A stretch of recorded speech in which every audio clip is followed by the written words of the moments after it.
cup at a time. Yeah, this is tea time. Making a difference, one cup at a time. So be sure to grab your tea, grab a seat, and tune in to Miss Liz.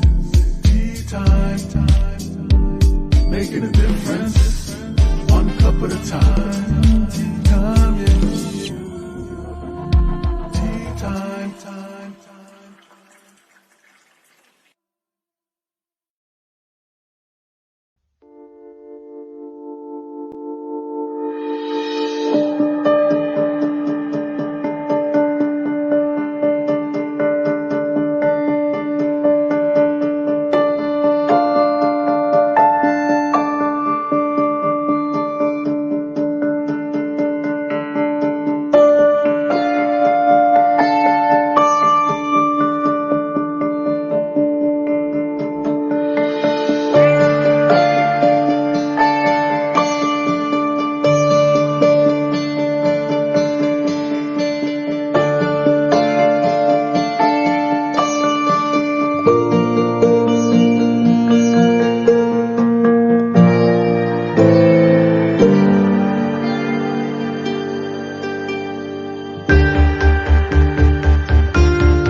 Well, good afternoon and welcome back to Tea Time. We are here for the second show of the day. That's right. This morning we had Judy and Michael in the studio talking about seniors and technology. Now this afternoon we have a topic that may trigger some of you. So we're just going to put a little disclaimer out there and we're going to get prepared to serve you a strong TEA this afternoon with Jason Shiers. So the disclaimer for Miss Liz's Tea Time live show. Miss Liz myself is going live using StreamYard. Before leaving a comment, please grant StreamYard permission to see your name at StreamYard.com. Please be advised that the content brought forward for any Tea Time show hosted by myself, Miss Liz, is always brought forward in good faith, however, may bring forth dialogue and opinions that are not representative of my platform. The facts and information are perceived to be accurate at the given time of airing. All Tea Time guests and audience participants are responsible for using their good judgment in taking any action that may relate to the discussion. The content brought forward may include discussion for some where they may be emotionally at risk. It is significant to note that this show is engaging in discussion forums only to offer and inspire awareness and connection, and is not providing therapeutical advice. If you have any questions about this disclaimer or the panelist discussion, you may freely contact me, Miss Liz, through my email at bookingmissliz@gmail.com. Moving forward, should you choose to voluntarily participate in today's show in any aspect, I, Miss Liz, welcome you. And should you find that the show is not made for you at this time, I respect that and we'll see you at a later show at a later date and time. And again, all Tea Times are on Thursday this year, unless it's a rescheduled Tea Time. So let me get Jason in here and let's have a good old strong cup of tea. But this afternoon's tea, we're going to be talking about mental health, addictions, really some hard topics. So if you feel that it's going to trigger you, please, I will not be offended if you do not tune in. So let's get Jason in here. I'm just going to do a quick bio. So Jason Shiers is a certified physical therapist and certified transformative coach that has gone through the full journey from childhood trauma to addictions and mental health problems to jail and psychiatric care to 12-step recovery and becoming a professional helping others.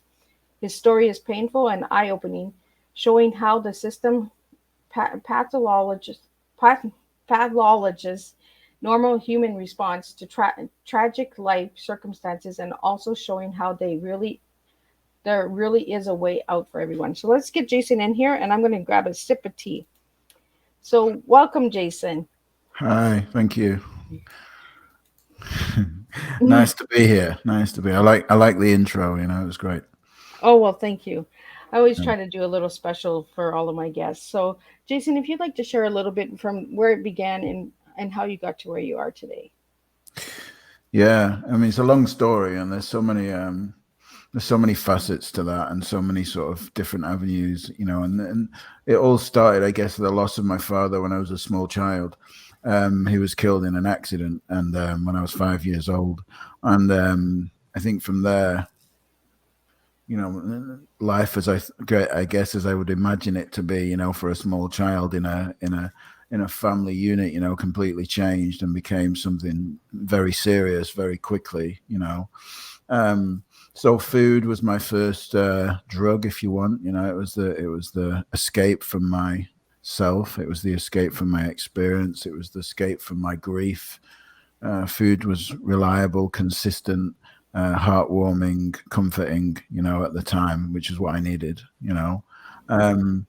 So, I went off down that avenue of kind of struggling with food and compulsively eating. And I guess it makes sense that if a small child is compulsively eating consistently, then he's going to balloon in weight, which is what I did. So it became obvious on the outside that there was something not right.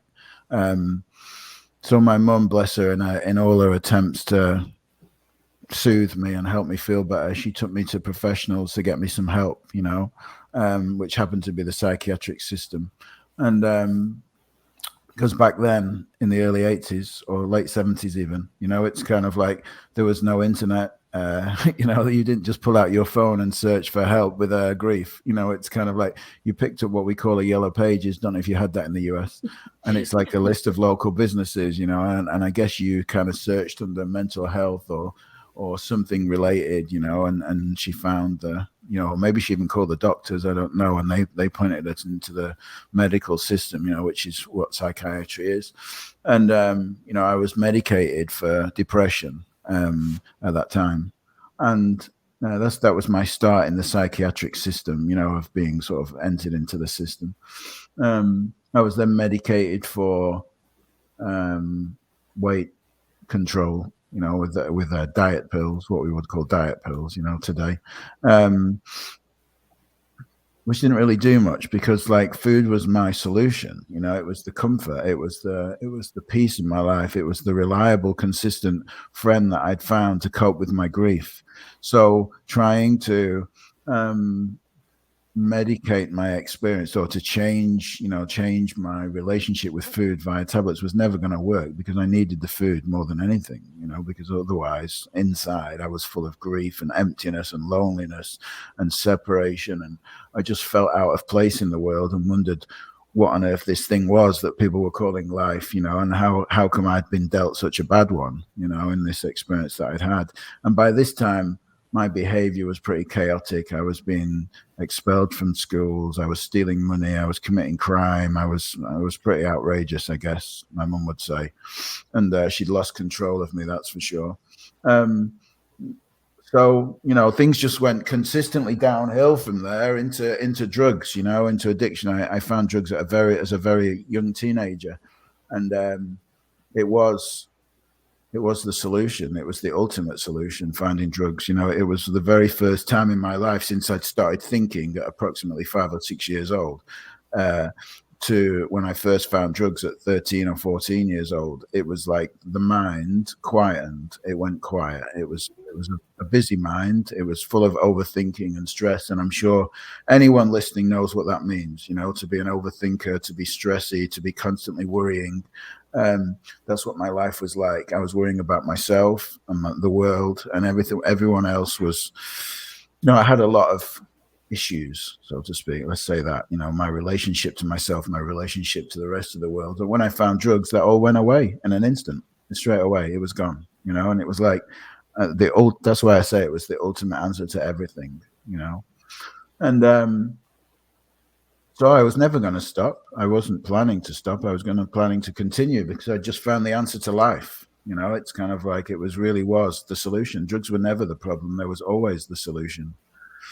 And if you think about it that way, that addiction is actually is an intelligence of the system. It is that we find a way to cope in adverse circumstances. That is just how it works. We always find a way. Any child born into any adversity, going through any traumatic event, finds a way to be okay in the depths of adversity. The same way I found food, it was an intelligence of the system. The same way I found drugs, it was a further intelligence of the system. Yet it's pathologized in Western medicine and typical psychological understandings that it's somehow a disease or a label or a diagnosis, that something that's broken and needs fixing, but actually it's nothing broken. It's actually intelligence of the system. So, I was already deep into that world then. I was medicated, I was diagnosed, I started to get labels, started to get diagnosed as having different personality disorders, different things, and started to go to jail, commit crime, get into all sorts of chaotic things, just to escape myself and just to feed my addiction, I guess, until I found rehabilitation and 12 steps at the age of 23, when I was just told that I had this disease, and I was quite naive. I was desperate. I was desperate and I was naive. I was naive to the world of psychology and psychiatry. I was desperate because I'd been on the streets, been to prison, been taking drugs, and I was empty inside, so I would have done anything to belong, So when people told me you have this unexplainable disease, and it wasn't the first diagnosis that I'd had, wasn't the first label that I'd been given. And you can never drink or use drugs again. And you need to go to meetings for the rest of your life every single day or something. It's I just said, okay, I'll do anything, because I was desperate and I was empty. And I wanted to belong. I wanted to be accepted, So somebody told me something that had actually shown me some love and attention, because it was the first time in my life I'd received some love and attention. I was going to go along with it. I was not going to argue with that. So I did. I went to meetings for 22 years after that, and believing that I was an addict and that there was something broken in me. I had this unexplainable disease called addiction, along with all these other psychiatric diagnoses. But what happened was, after I went into rehab, I stopped drugs and alcohol. I was quite sure I didn't want to do that anymore. I knew. But I didn't stop with everything else. It was like addiction is like a whack-a-mole. You go into rehab for drugs and you start eating food. And you put the food down. You start picking up sex and relationships. You stop the relationships. You start chasing money. Because like I said all along, addiction was intelligence. It was dealing with a further, deeper issue, but that was never addressed. That was never addressed. The 12 steps gives you a way of coping, but it really doesn't help you understand who you are or how your experience is created from that perspective. So unbeknown to me, I picked up food, I ballooned in weight, I gained 150 pounds in 12 weeks.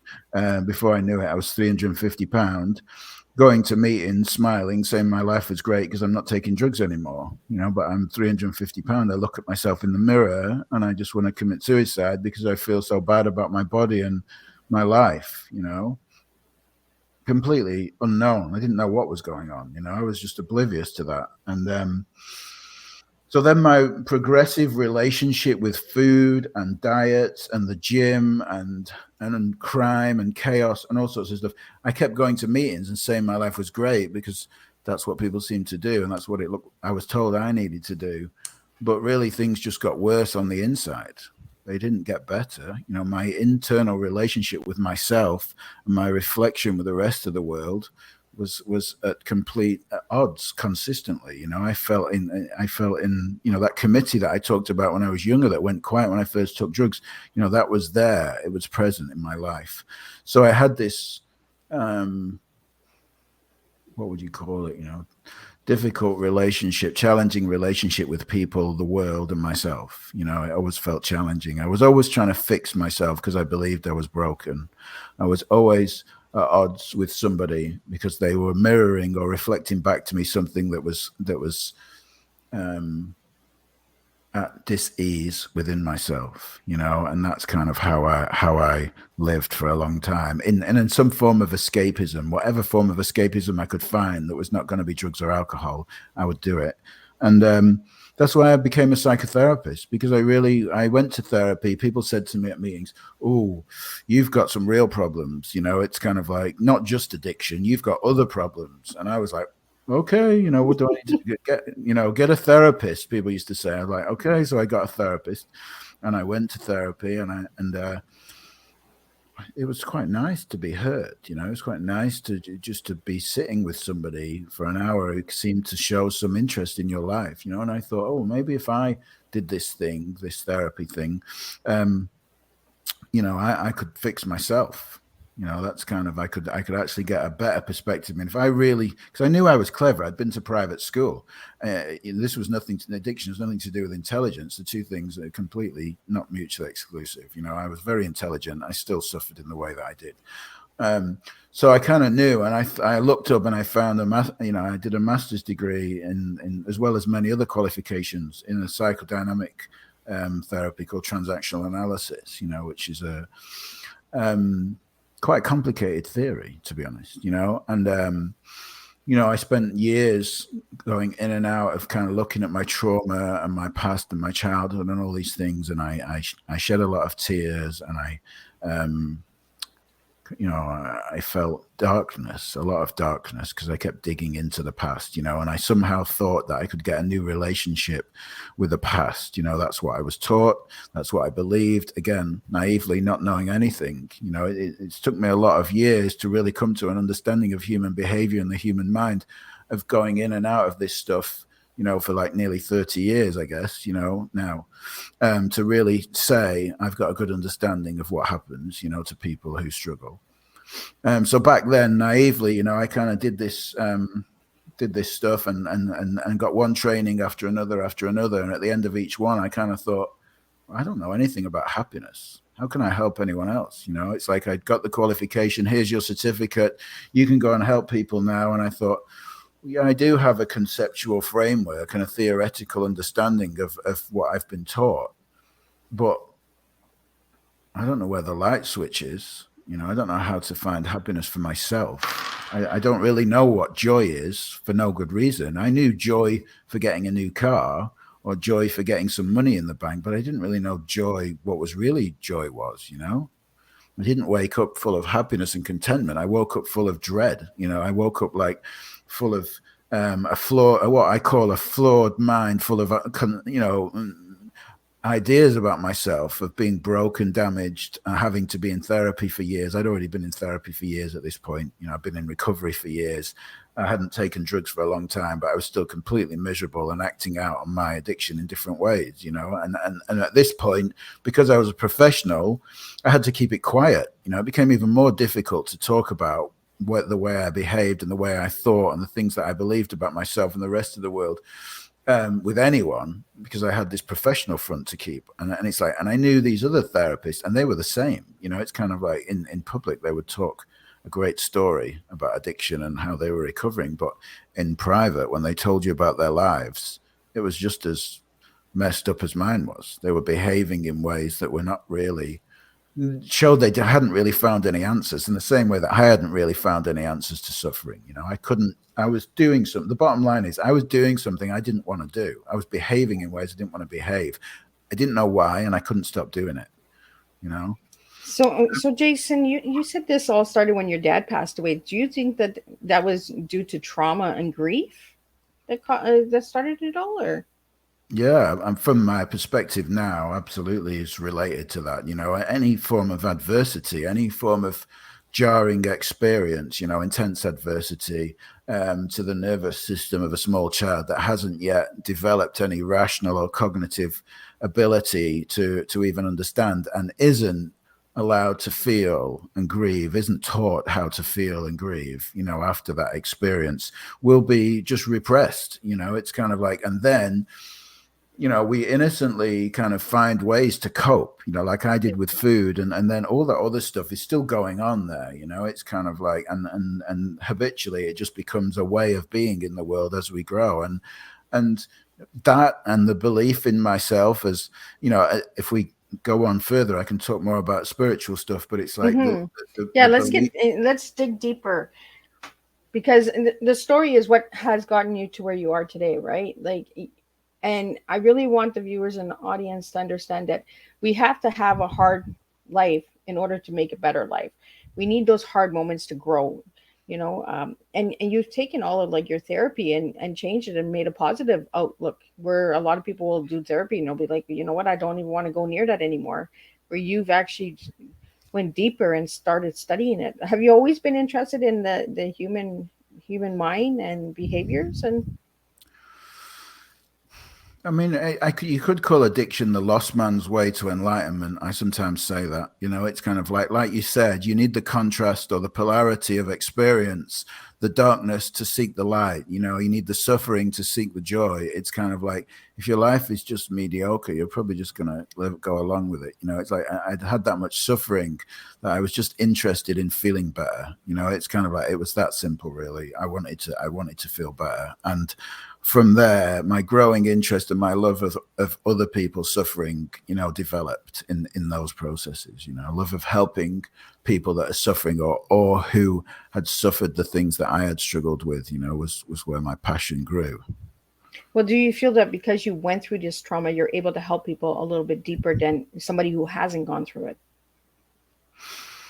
I think many people think that, and I think I thought that for a while. I don't think having suffered gives you any ability to help other people, but I think having suffered and taken it upon yourself to learn and understand your suffering, and having got to a point where you can truly say you have experienced joy and happiness for no good reason, and then you can point other people to that, is important. Because I think many people train as a therapist, and I think Western psychological theories, and particularly the medical psychiatric model, don't offer any solution to people. In fact, they keep people somewhat perpetuated in the story of themselves, as I did. I'm not pointing the finger here, because I did this too. It's like, I don't think they offer any full solutions. I think they offer a therapeutic space for people to be seen and heard, but that is not in itself a solution. It's like, but when you combine Western psychological theories and Eastern spiritual practice and understanding, there's a whole new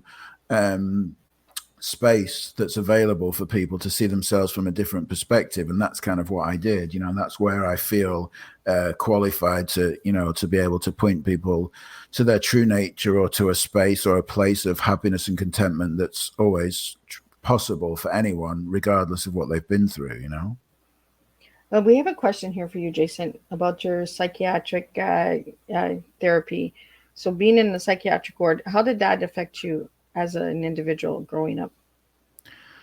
It's like I just said, it was just another label, another how I describe the development and our understanding of ourselves, this thing we're in that we call life, is that, like, we're born in the eyes of perfection. We don't actually know we're a body, a baby, a boy or a girl. We've got no name. We're just born as a seamless flow of sensations and perceptions. Then we get given a name, and separation starts. I have a name, you have a name, we're two separate people. It's kind of like, and then from there, the identity is developed. It's kind of like, and the identity, like, a child is not born knowing what eating disorders are. It's kind of like, it's installed, it's given information from somebody with more information. It's like, so all the information, what I call the programming, is installed, based on your level of adversity, or the amount of love that you get and connection. So being in the psychiatric ward was another, what I call, layer of wallpaper, like over the top of my identity, another thing that was broken, another thing that was wrong with me, another thing that I had to work out, something else where I had to be removed, from society, and sort of given medication and so on and stuff like that, because I was not okay. Someone else had to make me okay. So it all contributed to this flawed ideas I had of myself being this broken individual that really had no hope. Do you feel that by acting out, you were looking for, like, attention, affection, and, like, somebody to hear you? Because you mentioned when you first started sharing your story that you wanted to be heard. And Yeah. I totally get that, because as a survivor of abuse and trauma myself, I always wanted to be heard. I wanted my voice to be heard. And I'm hearing that in your story as well, Jason, that you wanted to be heard as a child. And sometimes we act out so that we can be seen and heard, right? Absolutely, it's true. Like, it's an energetic experience of the body that comes out in the way that we behave, speak, or act. It's kind of like that. There's a part of us that feels unseen, right? It's kind of like, and that is experienced as a contraction or an energy in the body. Like, you might feel, if you feel unseen in a conversation, you'll notice, oh, my chest tightened, or I felt a lump in my throat. Something happened. I felt an energy in my body, and then we start to think, we project our thinking onto the other person. They haven't seen me, they haven't heard me. And then we feel the emotions of it. It's kind of like, this is the experience that's consistently happening when we are unseen, right? I mean, the trauma is unseen. That the person, if we're abused, it's kind of like the person abusing is not seeing us, it's kind of like in that way. So we completely embody that experience of being unseen. And then it grows into adult life where it keeps being triggered in everyday conversations or work or relationships, particularly, it's kind of like, so then we're constantly longing to be seen, it's always there. So it's always created in that early childhood experience, but then shows up in adult relationships, So what age were you when you finally realized, okay, this is enough and I need help? Well, I guess there's multiple levels of that. It's kind of like, I mean, at 23, I went into rehab and 12 steps, and I decided this is enough. I'd had enough. I was sick and tired of being sick and tired of going to jail. I was sick and tired of committing crime. I was sick and tired of not being able to walk down the street without being arrested. That's one level, and then there was multiple times that happened, starting therapy, starting new trainings, doing things like the Hoffman process, the Landmark Forum, all these silent meditations, retreats, looking for myself, basically. All of this is everything that I've ever talked about since the experience of losing my dad has been looking for myself. And that's what all human beings do. They search for themselves. They innocently look on the outside, trying to fix something on the inside. That's what I did. And, I didn't actually find that myself. I didn't have a connection to myself on purpose. Didn't know I was looking for myself. I don't think anybody knows they're looking for themselves. And in fact, we often hear the phrase, all the answers are within, but no one actually knows what that means. Usually it's kind of like, is it within where? Like in my leg or my elbow or what? Right. It's kind of like, whereabouts? How do I find Like it can come out at any time, right? Yeah. So, and life is always guiding us back to ourselves. It's kind of like I love the saying, you can never get enough of what you don't want, because everything that is annoys you is a reflection for you to look inwardly at something that's lacking within yourself, or apparently lacking, Yeah. So I eventually had an experience where, after having a long list of therapeutic qualifications and psychological qualifications and letters after my name and years in practice helping people and so on, I still wasn't happy. And I came across an understanding of something called the Three Principles, which was I'd call a psycho-spiritual explanation for our true nature that was founded by someone called Sydney Banks, who's now dead. But he articulated his understanding of our true nature. And I met a guy called Michael Neal, who was a coach in Los Angeles. And I ended up very serendipitously at his house, like completely non-coincidentally. It's kind of like that I ended up there. And, for the very first time in my life, and this is one of the things that I offer to everyone, it's kind of like I listened and I thought, there's nothing wrong with me.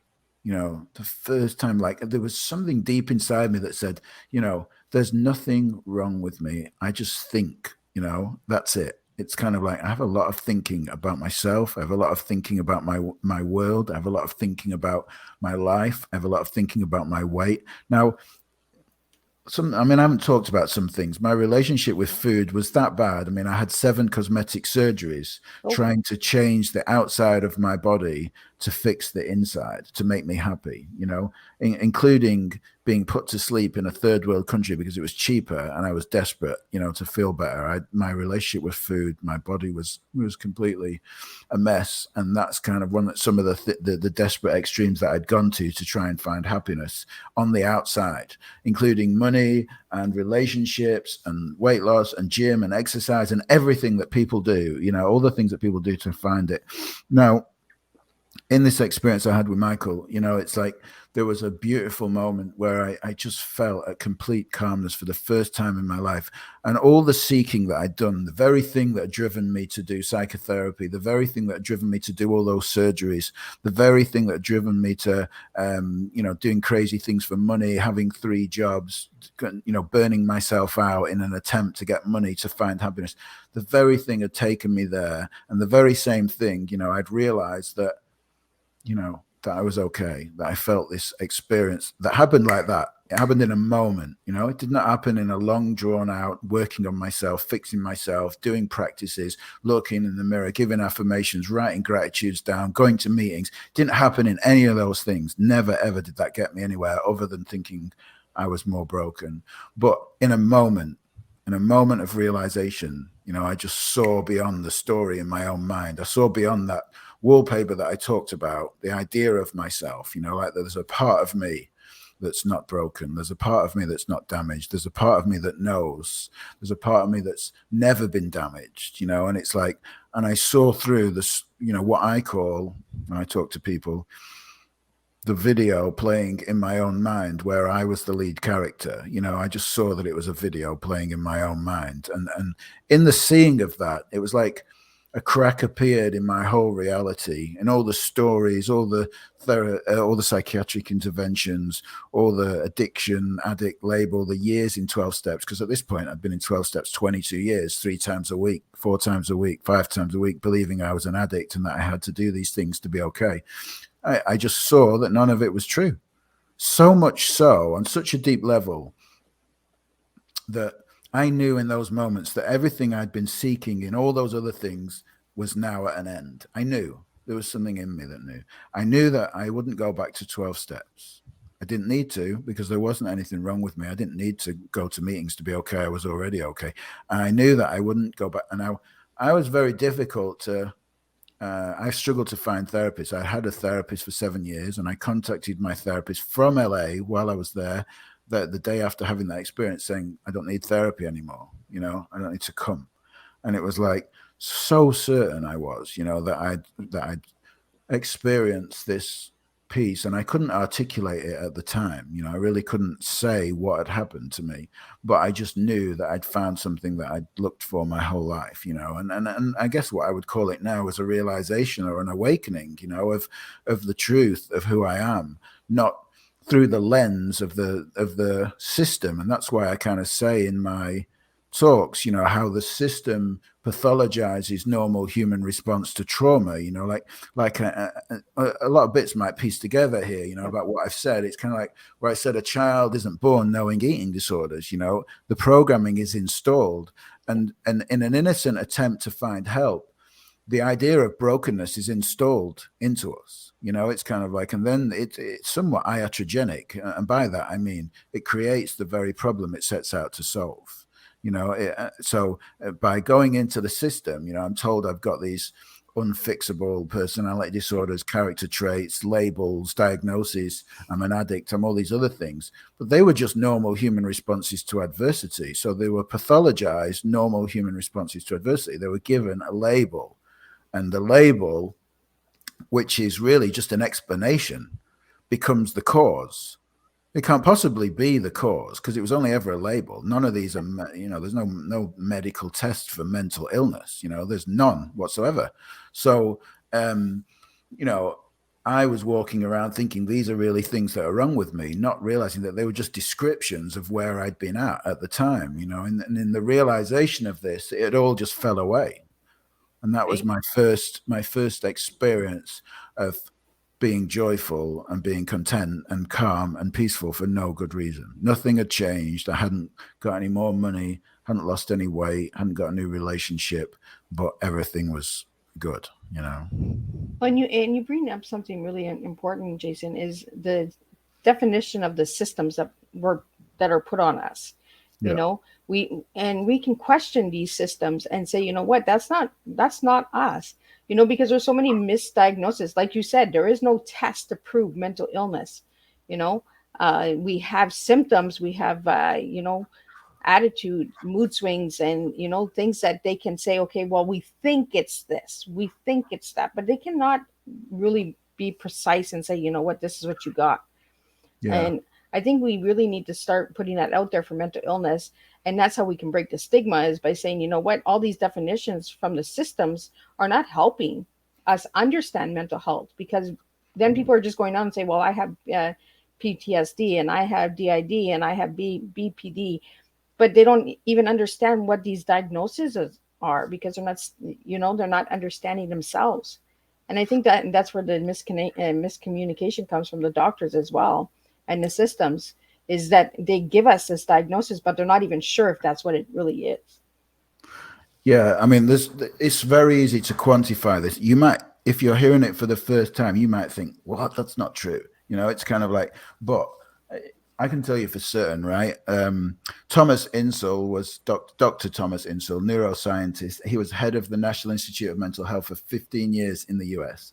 And one of his quotes is, it says that we spent $20 billion on mental health and we didn't even move the needle. He said there's no such thing as mental illness. It's just a construct. There's one thing, right?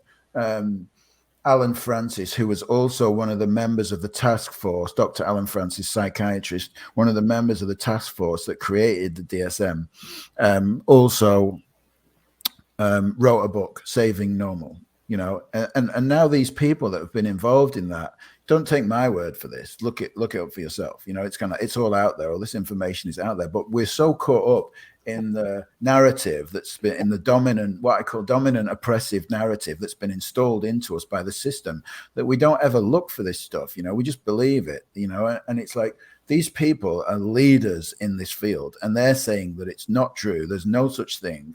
You know, there's recently been a study by Professor Joanna Moncrief, who's a teacher at King's College in London. She actually peer reviewed all the studies on brain chemical imbalance for depression. There's no such thing as a brain chemical imbalance for depression. And anyone who thinks they have this was her words, not mine.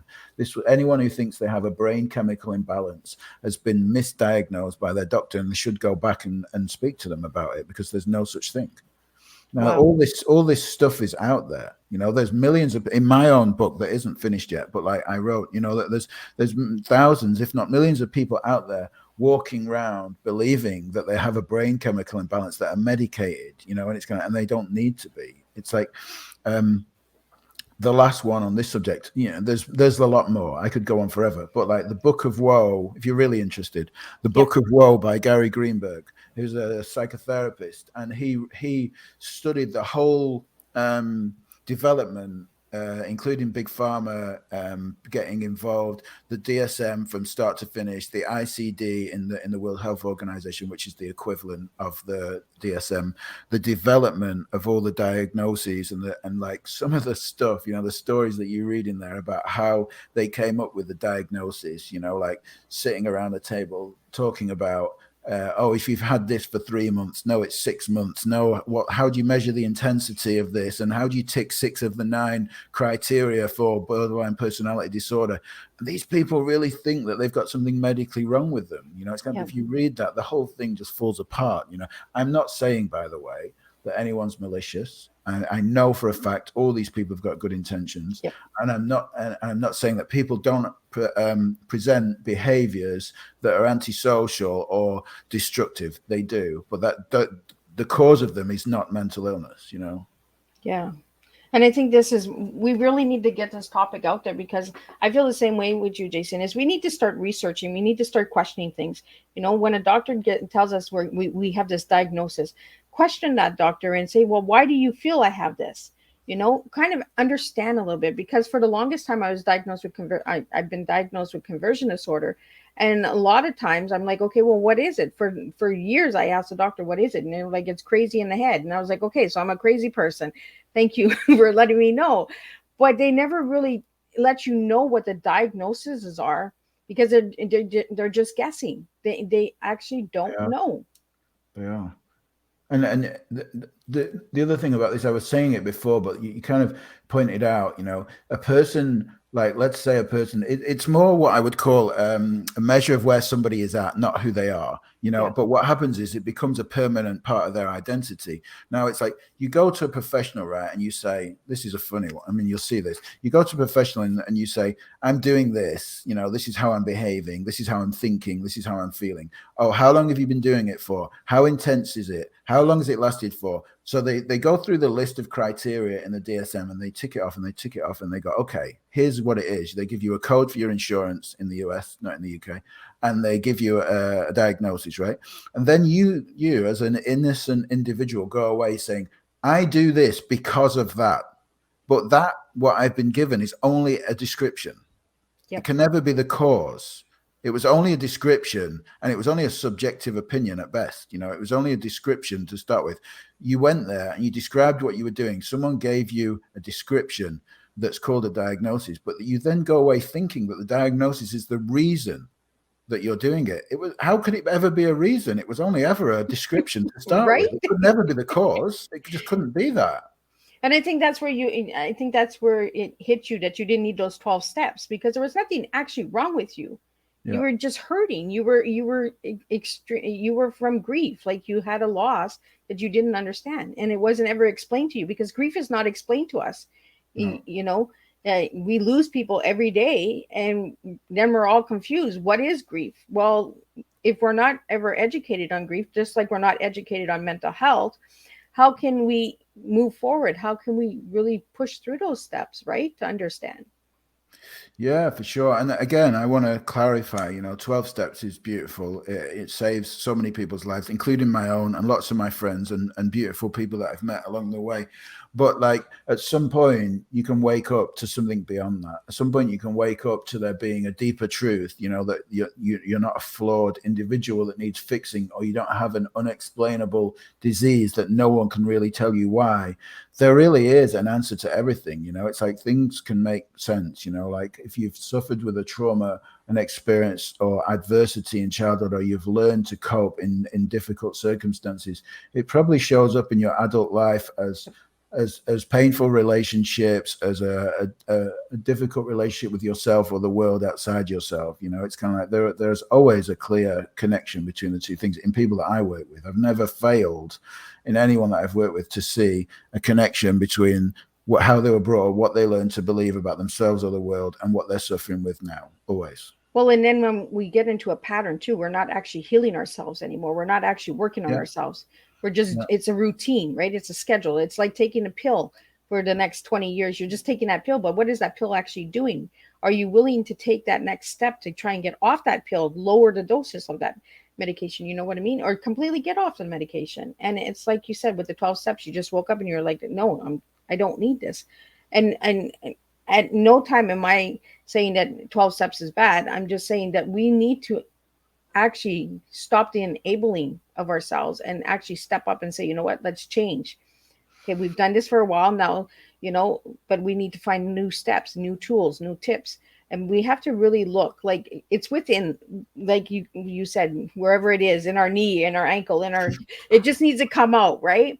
And if we don't ever let it out, how do we actually move forward? Because Jason, if you would have never let it come out, you would have never got to where you are today. You would have stayed stuck in that pattern of just saying, you know what, it's me.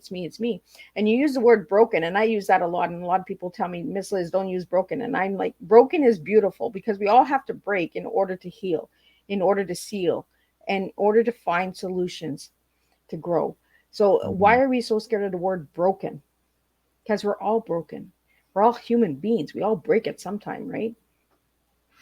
Yeah, it's just, there's semantics and wordplay and stuff. Some people have attached a meaning to certain words and they feel strongly about it, about what it means. But I think, like, what's important is the sentiment behind what you're saying, is what you're saying is like, broken often. It's like, I know it was a Chinese proverb or something the other day where it was talking about a vase that broke and it got pieced, and instead of just throwing it away, gets pieced back together, and becomes something more beautiful than it was. It's kind of like, because the creation and all the fixing and the glue that holds it together and everything is all part of its beauty, and I think that's what you're saying about the human experience, is that the darkness really points us to light. It's kind of like, it really does. That's why I said addiction is like the lost man's way to enlightenment, because, I could never say that I would wish the loss or the suffering that I had on anyone in order for them to find happiness.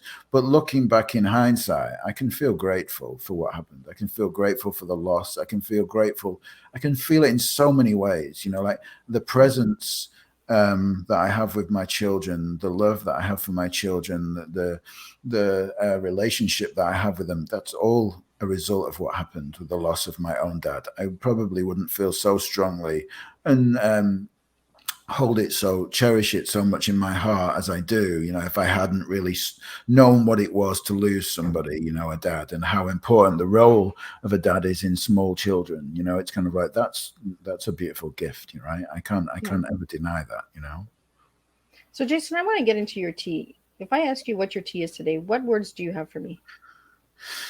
I was thinking about this when you said it before. The immediate word that comes to me for tea is therapeutic, and like that might like sound abstract to some, but I just really mean it in the context of the healing properties of a therapeutic relationship. And it doesn't mean you have to pay somebody. Therapeutic doesn't necessarily mean therapist. To me, it means the healing properties of being seen and present in a relationship with somebody. It's like you talked about before. We all want to be seen. We all want to be heard. But that's really what healing is. It's being seen. It's being heard. It's being felt. It's like being noticed. It's the feeling, the presence of another human being. Now, what I call in the presence of presence. It's like when you are in the presence of presence, there's such a healing quality to that. So that was my T. Where I would say empathic, because it's one of the gifts, that I've had, another gift that I've had of all this experience that I've been through. It's kind of like, I feel that I'm so sensitive, to really feeling people's struggles and pain, that it's such a gift to me, and I would say it was achieve, and I think it's because, like, particularly when, like we've talked about with broken and stuff, it's kind of like that you can achieve anything, and it's often the area where a lot of us feel restricted and like, and kind of stuck and living in what I call pipe dreams, just ideas of brilliance and so on, thinking that I can never make it, but other people can. But actually we can achieve anything. The only thing that ever stops us is our own belief about who we are and what it would take. It's kind of like, but I've witnessed miracles. I've witnessed a lifetime of miracles of people achieving things that were previously thought unachievable. So I love the word achieve, and I don't mean it in a material possessions kind of way. I just mean in a beyond what you believe possible. And what did you give me for the E? Empathic. Oh, there we go. Yeah. And why that word, Jason? Empathic is really about kind of a gift for me, about being able to really see and hear people and be with people and sense people's struggles beyond the words, beyond the presenting behavior. It's kind of like not really in judgment or in criticism or in reaction to people that are kind of behaving in that way, but a deeper seeing of somebody hurting, and I think that's been such a gift for me. So we do have a comment here. I want to share it with you. How do you feel about this comment, Jason? The process of therapy and self-betterment, a righteous cause. I don't know. What do you make of that? I'll just saw it before I answer. What do you think that means? I'm guessing that the righteous cause of healing ourselves, right? The process of therapy is different for everybody, and the way that we look at it, right? Because what might work for somebody else might not work for us in our situation. So I think looking for the betterment of therapy that heals within ourselves, again, within, it's in the knee, the arm, wherever it is, it needs to come out, right? So how do you feel about that? I mean, like everyone, I mean, what's important, I don't think I've really touched on it that much, is that when I was in LA with Michael, what I realized is, that life is an inside out experience. It's not an outside in experience. That life is created inside of us all the time, 100% of the time. All experience is created within. The only outside world, i.e. outside of my mind, that I experience is via perception, nothing else. It's kind of like, so if there's it's what Viktor Frankl called in the book Man's Search for Meaning, the stimulus between experience and perception. That's what he's talking about, is perception. So everything in the outside world is perceived by me. That means that I'm in full control of my own experience, and everything. It's never them, someone else, what they did, what happened. It's always what I perceive to happen. Now, in that case, we are all having a subjective experience of being human. That's true. It's kind of like, so whatever works for you, whatever it is, it's kind of like 12 steps works for you. Beautiful. I'm not one to say anything bad. If psychiatry has helped you, beautiful. It certainly helped me at a time. It's kind of like, it's what I mistakenly took from it, without being better informed at the time. So all these things are kind of like were my journey. They're not really a way of saying that this is the way. There is no way. It's kind of the way is the way that you find. It's like it's always going to be like that. Well, it's with that within again, right? It's whatever works for you. And I think that's where a lot of healing, a lot of people will say, well, I can fix you. No, nobody can fix anybody. We have to fix ourselves. We have to do the research. We have to look and see what works for us and what doesn't work for us. Because like you said, the 12 steps worked for you for a while. And then after it was like, you know what, this is not my cup of tea anymore. I'm going to go dig a little deeper. So what have you learned about your story, about yourself, Jason, in the process? One of the things that like people often say to me is, you're the first person that's ever said to me, I'm not broken. I make it very clear, and I know you used the word broken in a different way before, but like what I'm kind of saying is that, they've often interpreted from previous experiences that they've had. This is in a long way of answering your question about myself. It's kind of like that there's something wrong with them. I'm the first person that said there's nothing wrong with you. Everything that's been happening has been your own intelligence responding to life, and that's kind of what the thing that I've learned, is like, no matter what happens in my life, I'm not exempt from being human. I still have my moments for sure. It's kind of like with my kids, particularly they challenge me in the best possible way, to be better. And my girlfriend and stuff. And it's like, there's always a deep knowing that this moment now feels a bit uncomfortable. It's going to pass. And I'm okay regardless. I'm okay losing a job. I'm okay losing my house. I'm okay losing things that I want. I'm okay with things not working out. It's kind of like, they don't feel nice in the moment, but I have a different relationship with my experience. It doesn't define me. It's not who I am. And there's always a natural place of equilibrium to return to that will happen pretty quickly if I don't meddle in my experience. There's nothing I need to do. I don't need to fix myself. I'm having a moment, an emotional moment or an angry moment or something's happening, but pretty soon I'll be restored to sanity, and the knowing of that supersedes all experience. It's something deep inside me that kind of, as I get caught up in something, I just remember and I think, oh yeah, okay, I know what this is, and it's like, and like I said, it doesn't exempt me from experience, but I don't need to be exempted from experience. I'm still pretty okay with my humanness, That's what I feel all this has given me, is that what I call grounding in knowing that I'm okay regardless, Well, and I think we all need to feel the experience, stop putting a band-aid on the experience and just let it teach us what it's supposed to teach us. Because with pain, it teaches us, right? It teaches us a lesson of there's deeper work to be done. There's something here that's not right, but it doesn't mean that it needs to fix us. It doesn't mean that there's something wrong with us. It just means that there's an experience that we have to go through in order to get to the next level. Yeah, every single struggle, no matter what, no matter how bad another person behaves, every single jarring experience, everything you feel around, everything you have a fear or an insecurity or a pain about, is there to show you something about yourself where you've innocently tried to protect an apparently flawed part of yourself that isn't damaged. It's like, but it's a habitual way you learn to be okay in the world. And like you said, life is just always holding up a mirror to us. And it's like that mirror is like this, it's kind of like, here's the situation, what happened. It's reflecting something back to me. What is it reflecting back to me? Somewhere where I feel inadequate, I feel flawed, I feel broken, I feel inadequate. It's kind of like, that's what it's mirroring back to me. And then I've reacted to try and cover that up. Every single thing, that's all that's happening as a human being. That's the only thing that will ever happen in your life experience. That's it. Well, I think as individuals, we've been programmed to cover that mirror. Yeah. And not look in the mirror.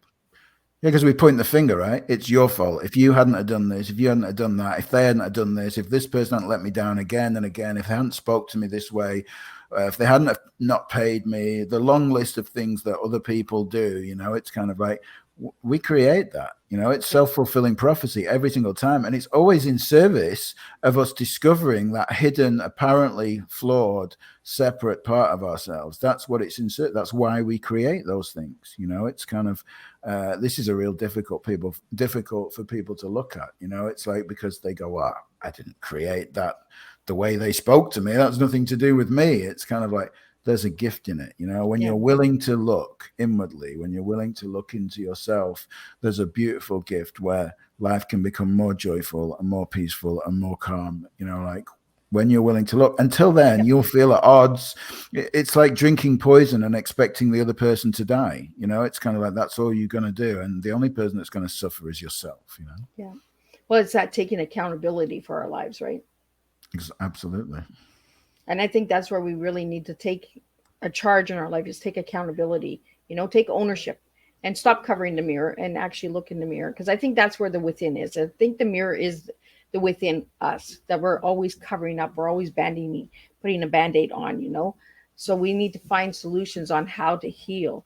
And that by just looking in that mirror and saying, hey, this is who I am. And let me fix myself. But it's not fixing ourselves. It's actually understanding ourselves as an individual, right, Jason? There's two things I always say. One is the most challenging thing you will ever do is meet yourself. And that's what you're talking about. The most challenging thing you will ever do is meet yourself as you are. And the heaviest thing you'll ever carry is the weight of your own thoughts. That is it. It's kind of like those two things. That's what's going on. The heaviest thing you're ever carrying is the weight of your own thoughts about yourself, about the world, about everything. And the most difficult thing, the thing that everybody runs away from, the reason that we were, a lot of this stuff that we've talked about today is apparent, is because we don't want to meet ourselves. We're scared of meeting ourselves as we are, because we, as we are, don't fit into traditional models of men and women or human beings in the world as they should be, to be successful, powerful, all these ideas that have been impressioned onto us by the conditioning that we've received, so we spend our whole life escaping our true self as we really are, Yeah. So any final words before we wrap up your tea time, Jason? An hour has just flown by. Like, I could talk for a couple more hours on this topic. Yeah. I love the human behavior, because we really don't truly understand it, because we don't truly look within ourselves, So any final words before we wrap up your tea time? Yeah, I mean, today's conversation has really been about looking towards simplicity rather than complexity. The human mind is obsessed with making things more complicated, because it seems like the problem is big, so the solution has to be big. What happens is we don't look in the right direction. There's 500 or more, perhaps 600 talking therapies, right? That tells you that man is infinitely creative. I think there's 180 plus diagnoses in the DSM. Man is infinitely creative at finding solutions to problems, but no one has ever said, let's look towards a more simple solution. It's kind of like we're looking in the wrong direction, being more creative, making it more complicated. How about looking to simplicity? It's kind of like what we're talking about today is challenging, because it's asking us to not be more complicated and not be more complex and not create and go towards these new complex solutions that offer these wonderful answers, but to see that what's apparently wrong with us is just an installation of the conditioning that we've received. And actually all the answers that we've ever looked for are in the simplicity of just knowing ourselves, Yeah. Well, I want to thank you, Jason, for joining me today on Tea Time and sharing this, because I feel that we really got some good education out there for people just to research.